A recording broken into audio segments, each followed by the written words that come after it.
In the 1200s, during a time when the cobblestone streets of northern Italy were illuminated by the soft glow of torchlight, and the air was thick with the aroma of freshly baked bread and aged wine, a terror beyond imagination haunted the land.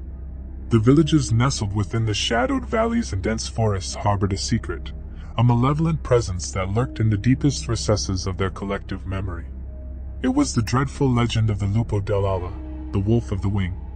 This was no ordinary werewolf.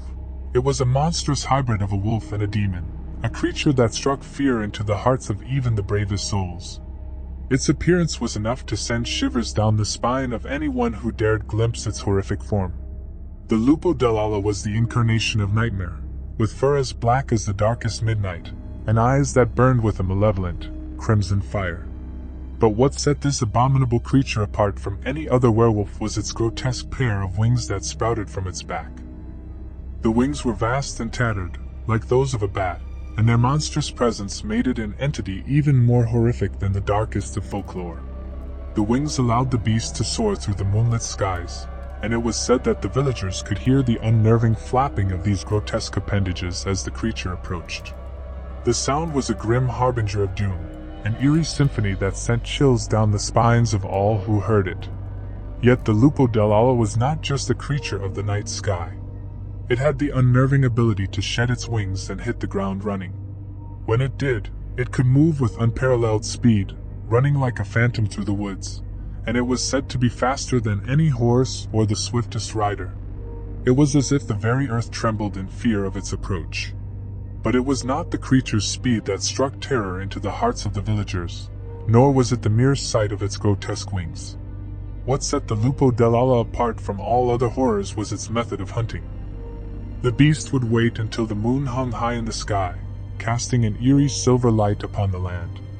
With its mighty wings, it would take to the sky and soar with an unnatural grace. In those silent hours, it would descend upon unsuspecting villagers, its claws reaching out to pluck them from the earth.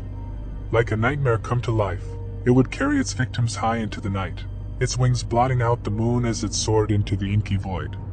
The wretched cries of those unfortunate souls echoed through the valleys, a chilling chorus of despair. Mothers, fathers, and children were torn from their homes and loved ones, and their pleas for mercy were answered with cruel indifference. Those who heard the harrowing cries knew that their neighbors had been taken, but there was nothing they could do.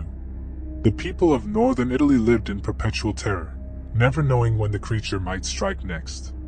Children whispered about the wolf of the wing under their breath, and mothers held their loved ones close, praying for protection from the sinister beast. It was a dark shadow that hung over the land, an unrelenting presence that cast a pall over their lives. As the years passed, legends of the wolf of the wing spread throughout Italy, and even the bravest of warriors dared not face the creature. The local lords and clergy attempted to mount expeditions to hunt down the winged terror, but their efforts were in vain.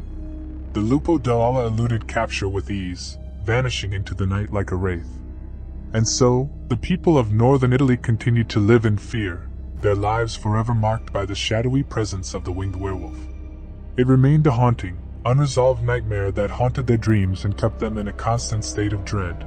A chilling reminder that some horrors defy explanation and can never be defeated.